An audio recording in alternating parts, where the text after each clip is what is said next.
This is great, guys. So let's get started. Let's jump on this. Good morning, everybody. We're going to jump right into it. First, I want to start with our panelist, Joe Gilmour out of Utah. Joe, neighborhood opens, okay?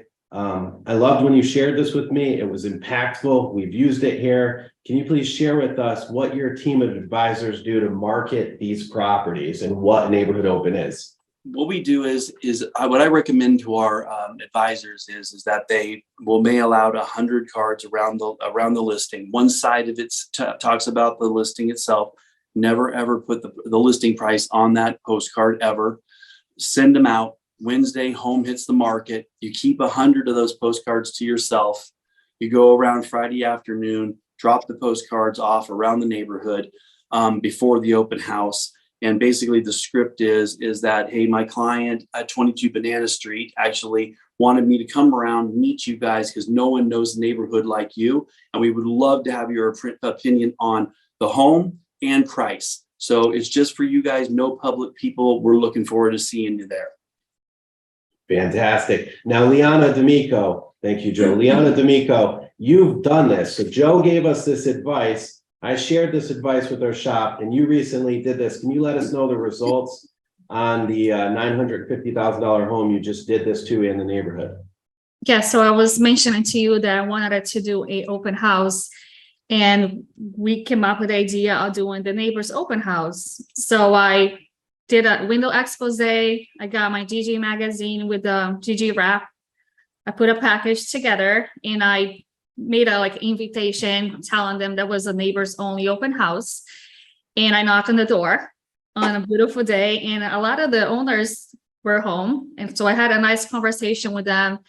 And the open house was on a Monday, so I wasn't expecting a lot of people. I had one of the lenders that we work with help me out. And we had so many neighbors coming in. It was like a neighbors get together. It was really amazing to get to know them and just make new connections.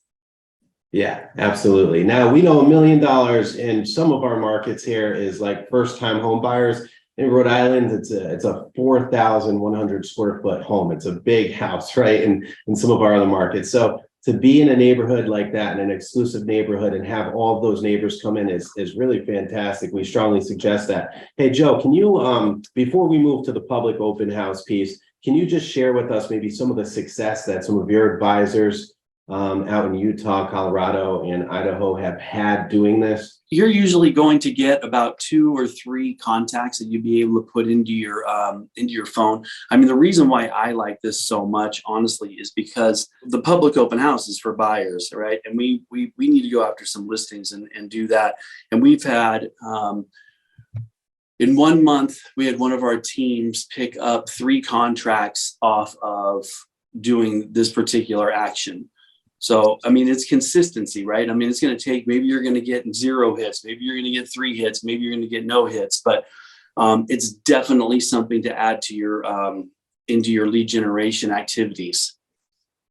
Yeah, agreed, 100%. Three transactions. What do you think the average of those transactions were? Just ballpark.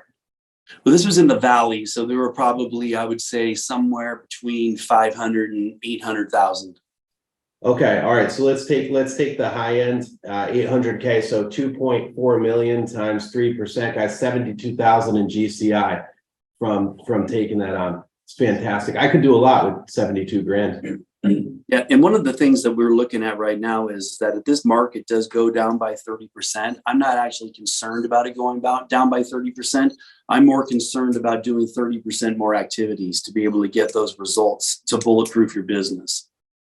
I love it. And, you know, we're in such a fantastic time. Good point, Joe, where this open house stuff, and there's a reason why there's a lot of people here today, because we recognize this is an opportunity. We get the face-to-face with people. We get to build our rapport with local people. We get to add their contact info into our resort platform, send them out newsletters. That stuff is so powerful. Content, creating meaningful targeted content is going to be increasingly more important as well. Great. Thank you. Okay, we're going to jump over to Virginia Bond over in Tampa downtown. We're going to talk about the public open house now. Virginia, what do you do to pre-market the public open house? outside of MLS and IDX, of course? So I actually have a farm, and that's really where most of my open houses are. We do use reverse prospecting. I don't know if everyone has that. I'm assuming they do. So we contact all our reverse prospect realtors that are in the system. We send them a short and sweet, not too long email. We use Resor. I used to use Constant Contacts for 10 years.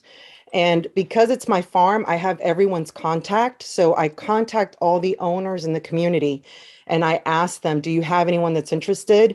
And if we don't, we used to send out postcards, but I find AdWorks works much better because it's a constant notification about the open house, and we do a radius around the property so that the neighbors and everybody sees it. So I didn't even think about AdWorks for putting out open houses. That is extremely smart. And you can link AdWorks right to your website. I yeah. love it. I love it. I love it. I love it. It's exciting hearing all these different tools that we use, from Brand Central to AdWorks.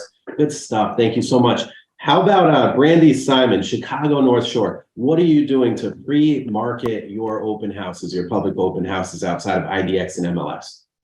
So in addition to a couple of the things that Virginia just mentioned, one of the huge components that I found very successful is social media. We absolutely have to be on social media. And if you're not, you need to join the local groups. We have groups here in Chicago that'll be open houses this weekend. Making the move to Chicago North Shore, Deerfield Real Estate, Glencoe Real Estate. Make sure that you're posting in social media, and not just the day of, but leading up to it, to really build some excitement. I would say most people are probably on social media checking it every day. However, if they don't see your post, the repeated exposure is really beneficial. Yeah, absolutely. Wow, that's great. And even like websites like Nextdoor and whatnot, you just sparked this idea. So as I'm listening to these advisors, the panelists, I'm thinking of other ideas too. Write those ideas down. It's great. All right, Brandy. Good stuff. All right, how about Neil Hackler from Chicago, Illinois. We have two folks around that area right now, which is great. Bustling, great market. Neil, what are you doing to market your open houses, pre-market? So, it's a little bit different here in the city because I do a lot of condos. And so compared to, I think, probably a lot of other people that are on the board. But so one of the things I try to do is, whether if it's a single family or condo, I try to drop off little letters that state when exactly the open houses are.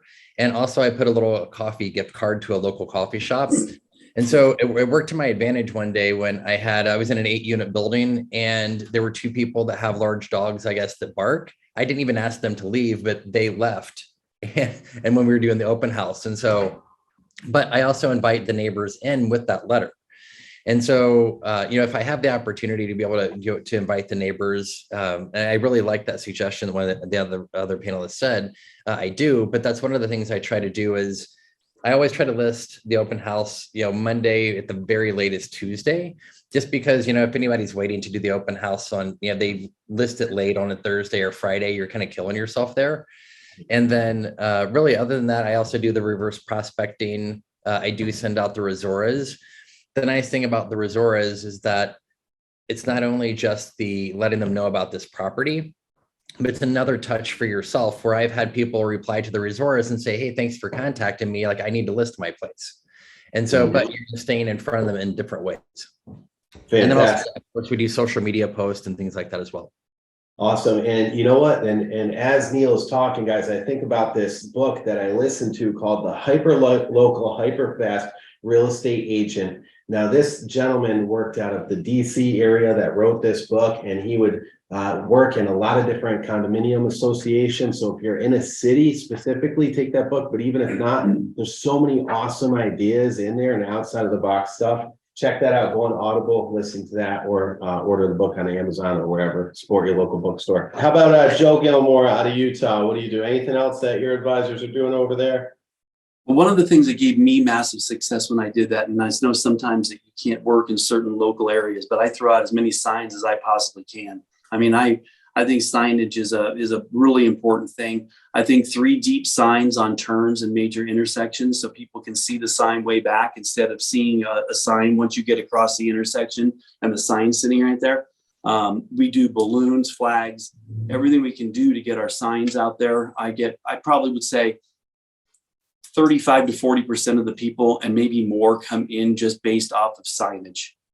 Yeah, that's a beautiful thing. The other thing too is you've got all of the folks in the neighborhood constantly seeing your brand, reticular activator, you know, in your mind. When you see something, you cannot unsee it. Now you notice that thing everywhere. And we all know at E&V, it's a thing, right? Our clients are going out. I mean, how many people, show of hands in here, in this whole mastermind, how many people have had clients send them pictures of themselves overseas or at other Engel Volkers shops as they're traveling, right? It's pretty much probably everybody here. And if it hasn't happened to you yet, you're probably new to the brand, and it will happen. It's amazing. It's like the Jeep people. They do the thing. Harley guys, they do the thing.